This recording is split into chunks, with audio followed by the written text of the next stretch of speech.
BJP কি তাহলে বাঙালি নয়? না না, কেউ কেউ প্রভাবিত হয়ে যায় মমতা ব্যানার্জির কথায়, ভোটাররাই প্রভাবিত হচ্ছে না মমতা ব্যানার্জির কথায়। আমাদের নেতারা যারা নূতন এসছে তারা হয়েছে আমাকে বাঙালি হতা, আমাদের বাঙালি দেখাতে হয় না, বাঙালি কিনা ওদের দেখাবে, যারা ইউসুফ পাঠানকে নিয়ে আসে, যারা শত্রুঘ্ন সিনহাকে নিয়ে আসে।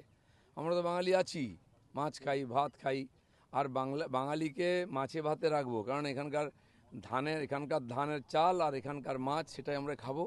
মমতা ব্যানার্জি ধান চাষিদের মেরে ফেলেছেন, মাছ চাষিদের মেরে ফেলেছেন, অন্ধ্রপ্রদেশ থেকে মাছ আনান, কারণ এখানে মাছের স্বয়ংসম্বর নয় বাংলা, আমরা সেটা করব।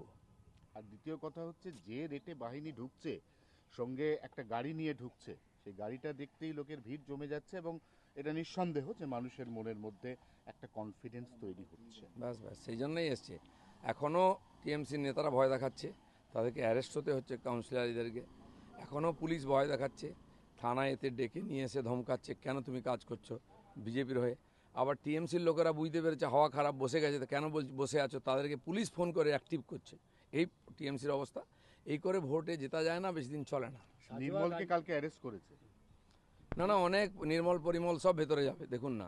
এই যারা চমকে ধমকে রাজনীতি করতো, বস্তির ভোটকে এদিক ওদিক করতো, কেউ টাকা দিয়ে, কেউ ভয় দেখিয়ে, সবার কপালে দুঃখ আছে, অনেককে ভেতরে যেতে হবে, ভোট দিতে পারবে না।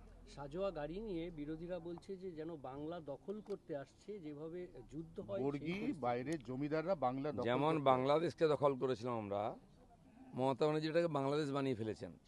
তার কথাবার্তায় বোঝা যায় বাংলা আর ভারতবর্ষে নেই, বাংলাদেশে চলে গেছে। তো সেই জন্য দখল তো করতেই হবে। গুন্ডা, বদমাস, পুলিশ সব অ্যান্টি ন্যাশনাল হয়ে গেছে, দেশের বিরুদ্ধে কাজ করছে। তো দেশ তো দরকার হলে শক্তি প্রয়োগ করবে তার ভূমি দখল করার জন্য। আর সেন্ট্রাল ফোর্স এই জন্য আছে, যেখানে দেশ বিরোধী গতিবিধি হবে তারা তাকে ঠান্ডা করবে। সার্জিস আলম, যিনি ভারত বিদ্বেষী মন্তব্য করেছিলেন, তার বাবা চিকিৎসার জন্য এখানে নিয়ে আসা হয়েছে কলকাতায়। তৃণমূল অভিযোগ করছে যে ইনি এলেন কি করে ভারতে। টিএমসি নিয়ে এসছে, টিএমসির লোক তো টিএমসি ভাষায় কথা বলে ওরা, তো সেই জন্য ভিখারিদের কথা ছেড়ে দাদা, দেয়। পাসপোর্ট ভিসা এটা ইস্যু করে কেন্দ্রীয় সরকার, তার ইন্টেলিজেন্স। সার্জিস আলম এবং তার বাবা, তাদেরকে ভারতে আসার ক্ষেত্রে তৃণমূল কি করবে? এটা তো এজেন্সি ছেড়েছে ওদেরকে। তৃণমূল আর বিরোধিতা করেছে কোনোদিন? বড় বড় কথা বলছে। ভারতের একটা বিদেশ নীতি আছে, সেই অনুযায়ী কাজ চলে। টিএমসির লোকেরা বিজেপির বিরোধিতা করছে, সংসদে বিরোধিতা করছে, তাহলে সব কটাকে ঢুকিয়ে দিতে হয় জেলের মধ্যে। একই ব্যাপার আছে, বাংলাদেশ আর বাংলার কোনো পার্থক্য রেখেছে ওরা?